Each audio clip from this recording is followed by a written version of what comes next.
India కూటమి భేటీ జరిగింది sir. దీనిలో మల్లికార్జున్ ఖర్గే కాంగ్రెస్ అధ్యక్షుడు పేరును ఇండియా కూటమి ప్రధాని అభ్యర్థిగా ప్రకటించాలి అని చెప్పి మమతా బెనర్జీ అండ్ కేజ్రీవాల్ ప్రతిపాదిస్తే దాన్ని నితీష్ అండ్ లాలు అపోజ్ చేశారట, వాకౌట్ కూడా చేశారట.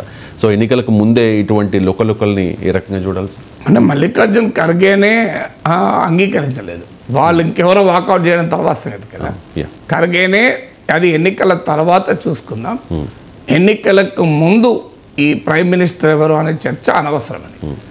ఎందుకంటే మమతా బెనర్జీ లక్ష్యం ఏంటంటే రాహుల్ గాంధీని సైడ్ లైన్ చేయడానికి.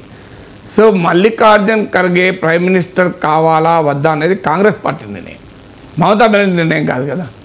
సో డెమోక్రటిక్ స్పిరిట్ ఏంటి, ఇండియా కూటమిలో ఏ పార్టీకి ఎక్కువ మంది ఎంపీలు ఉంటే ఆ పార్టీ నాయకుడు ప్రైమ్ మినిస్టర్ అవుతాడు. ఆ పార్టీ ఏ నాయకుడిని ఎన్నుకుంటే ఆ నాయకుడు ప్రైమ్ మినిస్టర్ అవుతాడు.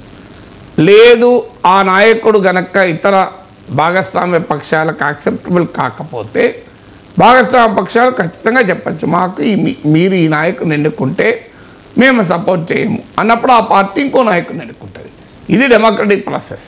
కానీ కాంగ్రెస్ పార్టీ నాయకుడిని ప్రధానమంత్రి అభ్యర్థిగా తృణమూల్ కాంగ్రెస్ ప్రతిపాదిస్తే ఎట్లా? సో తృణమూల్ కాంగ్రెస్ డిసిషన్ అది కాంగ్రెస్ పార్టీ నిర్ణయం కదా. అది మల్లికార్జున్ ఖర్గే మీద ప్రేమ కన్నా రాహుల్ గాంధీని అటాక్ చేసేటువంటి లక్ష్యంతో చేసే పనిది. సో దానికి పొలిటికల్ సిగ్నిఫికెన్స్ ఏముంటుంది? అందువల్ల ఇండియా కూటమిలో లుకలుక్కలు అందామా పక్కపక్కలు అందామా 26 పార్టీలు కలిసినప్పుడు ఇంతకన్నా భిన్నంగా ఉంటాయా? ఇప్పుడు టీడీపీ జనసేన పొత్తు పెట్టుకున్నాయి, చంద్రబాబు నాయుడు పవన్ కళ్యాణ్ల మధ్య బ్రహ్మాండమైన స్నేహం ఉంది. ఇవాళ లోకేష్ మీటింగ్ కూడా ఇద్దరు కలిసి వెళ్తున్నారు. కానీ జక్కంపేటలో ఏమైంది? టీడీపీ జనసేన నాయకుల మధ్య ఘర్షణ చూడలేదా మనం? సో అందువల్ల 2 పార్టీలు పొత్తు పెట్టుకున్నప్పుడు అనివార్యంగా వస్తుంది. సేమ్ పార్టీలోనే జరుగుతుంది కదా. ఇప్పుడు బీజేపీలో బండి సంజయ్కి వ్యతిరేకంగా ఎంత పెద్ద క్యాంపెయిన్ నడిచింది, చివరకు బండి సంజయ్ ఉద్యోగం పోయేలా చూశారా లేదా? దాని బీజేపీ నష్టపోయిందా లేదా? ఇప్పుడు కూడా జరుగుతుంది కదా. కరీంనగర్ నుంచి బండి సంజయ్ని కాకుండా ఇంకెవరో పోటీ చేస్తారని చర్చ కూడా నడుస్తుంది కదా. సో ఒకే పార్టీలోనే ఇప్పటికీ బీజేపీ శాసనసభాపక్ష నేత ఎన్నుకోవడం కూడా బీజేపీ తలనొప్పిగా మారుతుంది కదా. సో అందువల్ల ఒకే పార్టీలోనే ఎవరు శాసనసభాపక్ష నేత, ఎవరు ముఖ్యమంత్రి అనే విషయంలో భిన్నమైన అభిప్రాయాలు ఉంటాయి, పుల్స్ అండ్ ప్రెషర్స్ ఉంటాయి. అందులో 2 పార్టీలు కలిస్తే ఇంకెక్కువ ఉంటాయి. 26 పార్టీలు కలిసినప్పుడు ఉండవా? సో అందువల్ల 26 పార్టీలు కలిస్తే అనివార్యంగా డిఫరెన్స్ ఆఫ్ ఒపీనియన్ ఉంటుంది. కానీ అల్టిమేట్గా కామన్ పొలిటికల్ ఇంట్రెస్ట్ కలుస్తారు.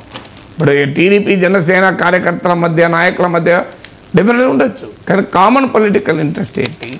కామన్ పొలిటికల్ ఇంట్రెస్ట్ వైసీపీని ఓడించడం.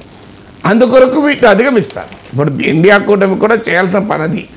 ఈ డిఫరెన్సెస్ అనేది అనివార్యంగా ఉంటాయి.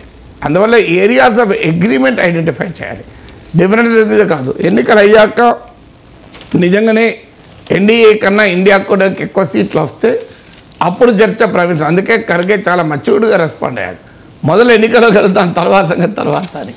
ఎన్నికల్లోనే గెలవక ముందు నీవు ప్రైమ్ మినిస్టర్ ఎవరు అని మాట్లాడితే, సో ఐఏఎస్ ఎగ్జామ్ రాస్తున్న సమయంలోనే నేను కలెక్టర్గా ఏ కోట్ వేసుకొని పోవాలి, సో ఎలాంటి సీటు పెట్టుకోవాలి, సో ఏ టైంకి వెళ్ళాలి అని ఎవరైనా చర్చిస్తే వాడిని ఏమన్నా మనం. కానీ మోదీ చెప్తున్నారు కదా సార్, పదే నేనే నెక్స్ట్ PM, 3వసారి నేనే అవుతా, హ్యాట్రిక్ కొడతానని చెప్పేసి.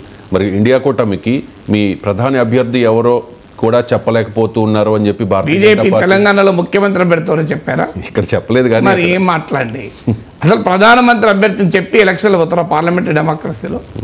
అసలు మధ్యప్రదేశ్లో ముఖ్యమంత్రి అభ్యర్థి బీజేపీ చెప్పిందా? రాజస్థాన్లో ముఖ్యమంత్రి అభ్యర్థి చెప్పిందా? ఛత్తీస్గఢ్లో చెప్పిందా? తెలంగాణలో చెప్పిందా? చెప్పలేదు. మరి ముఖ్యమంత్రి అభ్యర్థికి చెప్పినప్పుడు ప్రధానమంత్రి అభ్యర్థి అడిగే హక్కు ఉంటుందా? సార్ అక్కడ చెప్పేస్తున్నారు కదా ఆల్రెడీ. అరే మోదీ చెప్పేస్తున్నారు కదా. ఎక్కడ? మోదీ అన్నారు కదా సార్ రీసెంట్గా చాలా సందర్భాలు. ప్రధానమంత్రి అభ్యర్థికి అయితే చెప్తారు, మన ముఖ్యమంత్రి అభ్యర్థి ఎందుకు చెప్తలేరండి? దానికి ఆన్సర్ ఉండాలి కదా. బీజేపీ వాళ్ళు చెప్పాలి. మీరు ముఖ్యమంత్రి అభ్యర్థిగానోమో మీరు ఎవరో చెప్పరు, మీ ప్రత్యర్థులు ప్రైమ్ మినిస్టర్ చెప్పమంటున్నారు. మీరు వాళ్ళు ప్రైమ్ మినిస్టర్ చెప్పడానికి అడిగే హక్కు ఎప్పుడు వస్తుంది? నీకు ముఖ్యమంత్రి అభ్యర్థి చెప్పడం లేదు కదా. సో పోనీ ముఖ్యమంత్రి అభ్యర్థిని ప్రకటించి మీరు ఎలక్షన్లో పోతే చూడు ఇంకో వాళ్ళు సీఎంలో ప్రకటించారు, పిఎంలో కూడా ప్రకటిస్తున్నారు, మీరు ప్రకటించడం లేదు అని.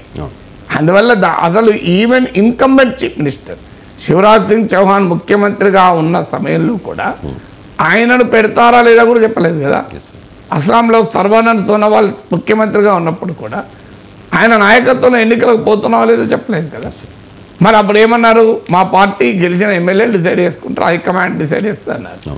మరి ఇండియా కూటమికి ప్రైమ్ మినిస్టర్ ఎవరో ఎందుకు చెప్పాలి ముందు? మీరు ముఖ్యమంత్రి ఎవరో చెప్పండి.